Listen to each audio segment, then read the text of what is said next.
Bonjour à tous, bienvenue sur videobourse.fr. Donc là, je vais faire un rapide retour sur le salon du trading, donc en l'occurrence le salon de l'analyse technique, auquel on a assisté pour les journées du vendredi 26 et samedi 27 mars 2010. Donc bilan de ce salon, vraiment intéressant, notamment du point de vue des conférences, surtout le vendredi. Moi j'ai préféré le vendredi que le samedi. Les intervenants étaient intéressants, certains étaient pertinents, je vais en revenir plus précisément.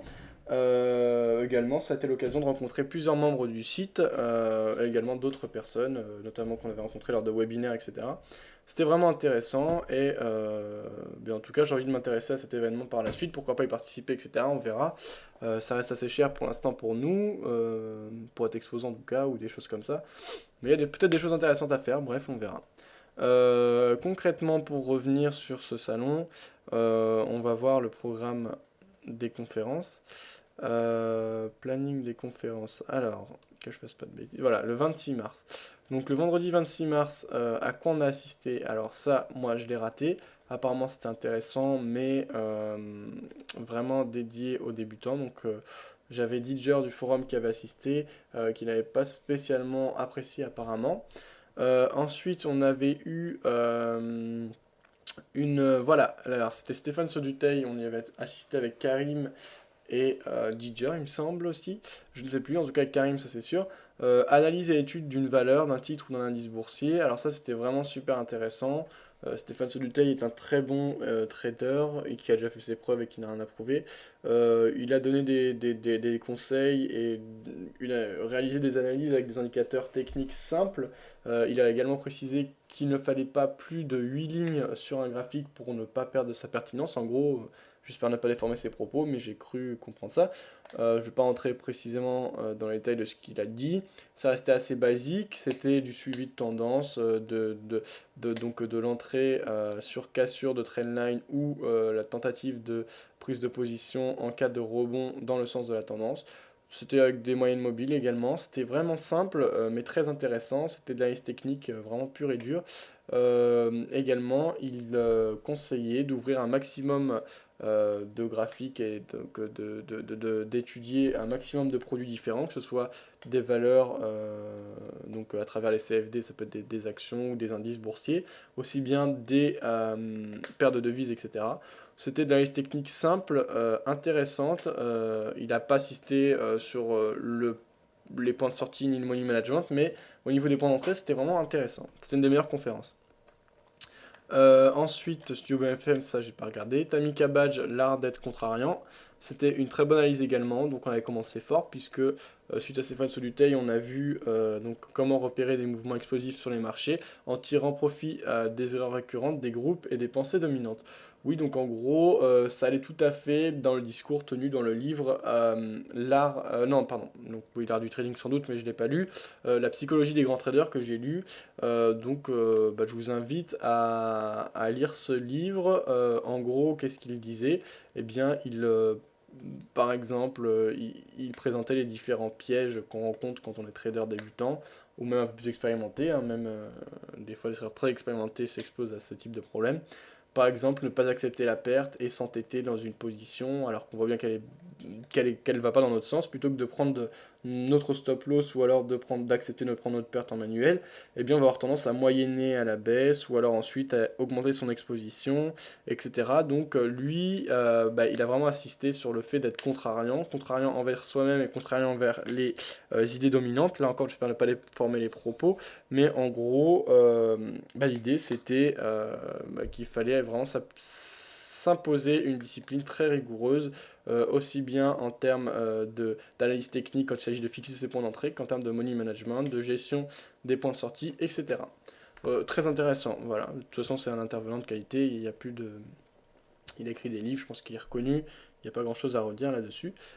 Philippe Lermy, alors moi j'ai raté ses diverses analyses, que ce soit sur la paire euro-dollar ou sur la paire livre-sterling dollar. La salle était un peu trop petite, c'est dommage parce que je pense que c'est un intervenant de qualité, j'ai pas pu suivre ce qu'il disait. Donc ça c'est ce que je regrette.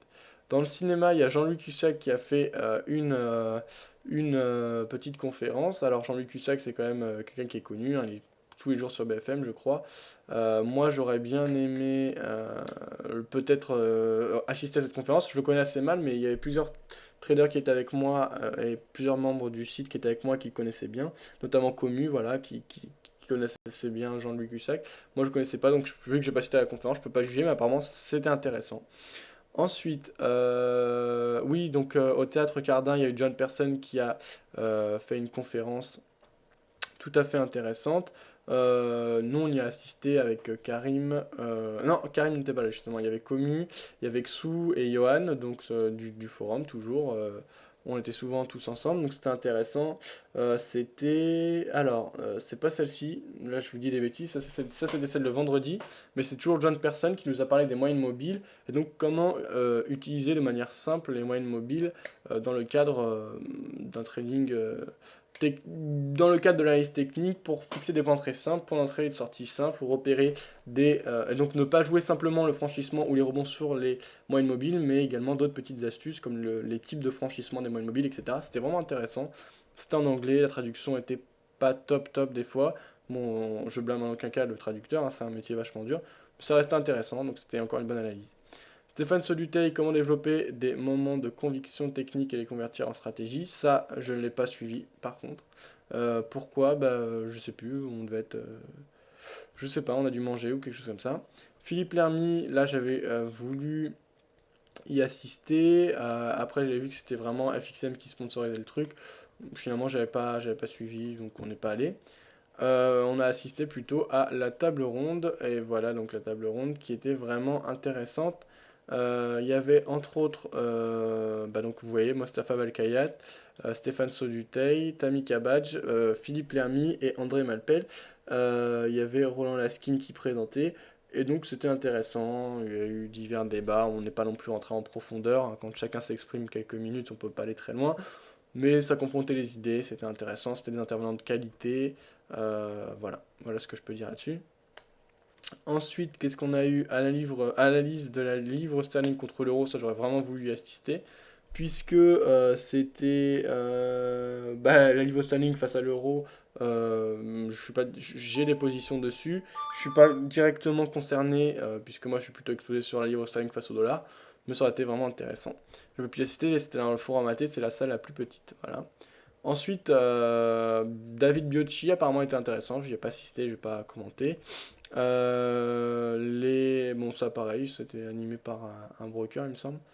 Que je dise pas de bêtises. Non, alors par Thibaut Renou. Et donc voilà, c'est sponsorisé par Commerce Bank Warrants. J'ai pas assisté, donc je vais pas assister, je vais pas. Au forum AT, analyse d'une valeur d'un titre ou d'un indice boursier, réalisé par Mathieu Driol. J'ai pas pu y assister, donc je vais pas commenter ça. On a eu Tammy Kabadj qui a fait un séminaire payant. J'ai pas assisté, c'était trop cher, mais je pense que ça doit être tout à fait intéressant. Mais 250 euros le webinaire, le séminaire de 4 heures, ça faisait quand même assez cher. Voilà, j'ai pas pu y assister. La meilleure conférence à laquelle j'ai assisté pendant tout ce salon, à mon sens, on y assistait avec différents membres du forum toujours. On était d'accord pour dire que c'était intéressant. D'autres ont certainement préféré d'autres intervenants, mais moi c'était vraiment mon intervenant préféré. En l'occurrence, c'était une femme, c'était Valérie Gastaldi. L'analyse technique fonctionne-t-elle à long terme? Pourquoi elle m'a tant plu? Parce qu'elle donnait vraiment des chiffres concrets et on sentait qu'il y avait de vraies études et une vraie organisation derrière, que c'était pas un simple travail de partage à la va-vite, c'était vraiment travaillé, les chiffres étaient clairs et nets. Et en gros, alors là, je vais pas, si je vais vous dire quelque chose, mais je suis pas sûr du chiffre. Alors ne le prenez pas pour argent comptant et surtout ne le mettez pas à son compte.